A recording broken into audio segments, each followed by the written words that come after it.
Okay guys, we are going to do crawfish etouffee.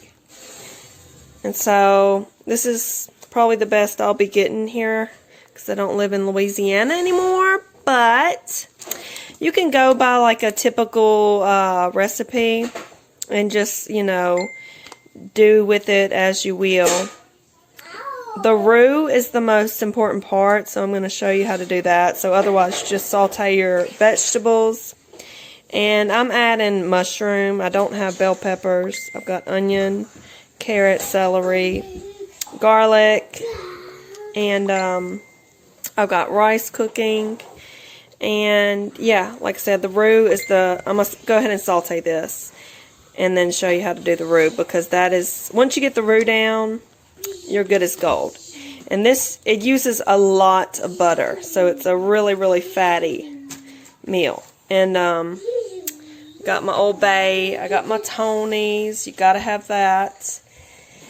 And there are even like, somebody gave me this instant roux mix, but I won't be using it just because I've never used something like this. But yeah, there are things like that you can do. Okay, I will be back.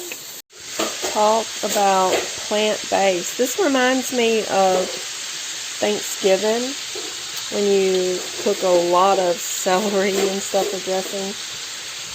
Okay, so my butter is melted and I'm going to put in my flour. This is the part. I'm going to have to turn this off to keep stirring, because you want to make sure you're stirring consistently.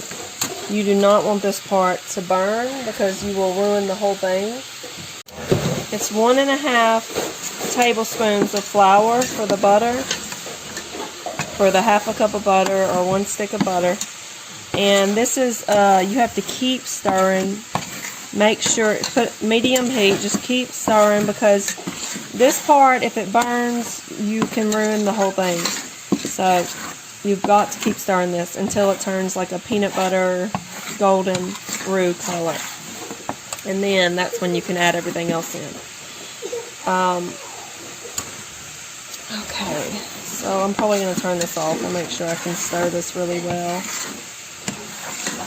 And I use regular flour. I have tried to do this before with like coconut flour, and I do not recommend it. I think the gluten is a pretty important part to making the consistency of it perfect. But yeah, everything else is going. I'll turn this very low, but you see it's getting a little bit browned, golden looking. So it should thicken up, but not be burnt. That's very, very important. It's really easy to burn this. If you're not, you have to put it down really low. I think I had it on medium at first, but really low. Okay, so it's looking really, really good. Like a good color. It smells really good. And I'm going to turn it off. This is what's going to give it that thick gumbo-like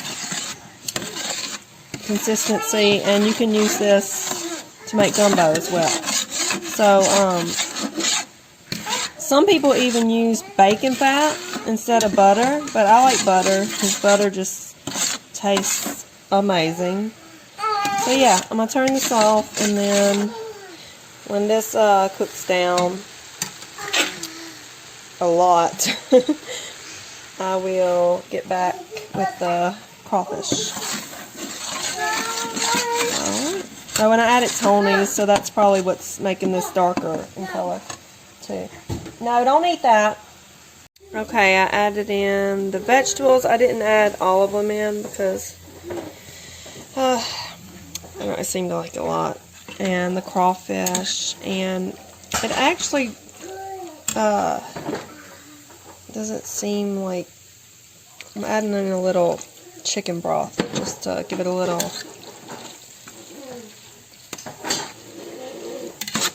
more something. I'm gonna cover it and let it cook low for 15 minutes. Alright. Ollie, do you like it? Ollie, you blowing it? Is it hot?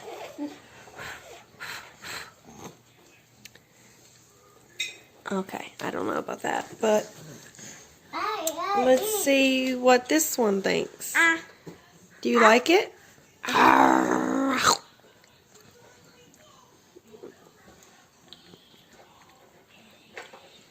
Yeah? Little bit runnier than I would have liked because I had to use all my chicken broth. But we'll see what everyone thinks. I wanted to just finish my jar of chicken broth off, so that's what happened. And the kids are acting like it's too spicy because I used a little too much Tony's, but it's perfect for me.